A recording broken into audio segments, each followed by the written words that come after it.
Les populations du village Koutou dans le district de Madingoka et département du Kwilu sont présentement et davantage menacées par l'insécurité alimentaire, donc par la famine et la pauvreté causée par la dévastation de leurs plantations par les éléphants. Ils ont crié au secours au gouvernement le 7 juin 2021 car même leurs vies sont en danger puisque ces éléphants arrivent jusque dans leurs habitations. Le reportage est relatif dans notre grande édition à 19h30.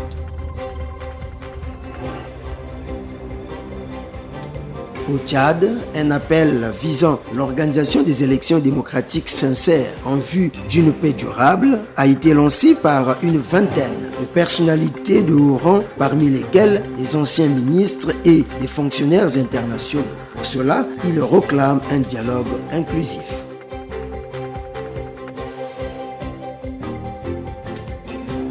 La rage fait rage en Côte d'Ivoire. Les chiens, considérés comme les meilleurs compagnons de l'homme, n'en restent pas moins dangereux dans une certaine mesure, car leurs morsures peuvent être à l'origine d'une pathologie grave qui tue des milliers de personnes à travers le monde chaque année.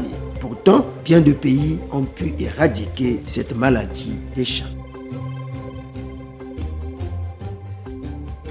Les partisans et sympathisants de l'ex-président ivoirien Laurent Gbagbo ne veulent pas entendre parler de retour discret de leur leader à Abidjan, mais d'un retour visible et mouvementé. Aussi, son porte-parole a déclaré le 9 juin à la presse qu'ils ne sont pas en opposition avec le gouvernement sur le retour de Laurent Gbagbo. Avec une nouvelle approche communicationnelle, il a donné quelques détails inhérents aux préparatifs de son retour prévu le 17 juin 2021.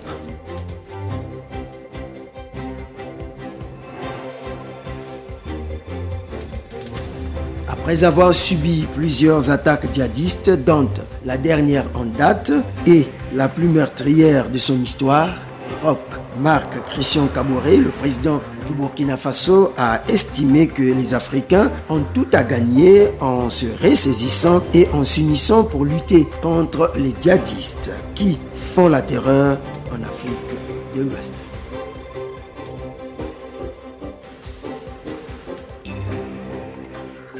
Plus de 13 000 candidats en lice pour le scrutin législatif qui aura lieu le samedi en Algérie et les Algériens attendus aux urnes sont environ 24 millions. Hélas, le scrutin pourra se dérouler sur fond de contestation du système politique incarné par le Irak.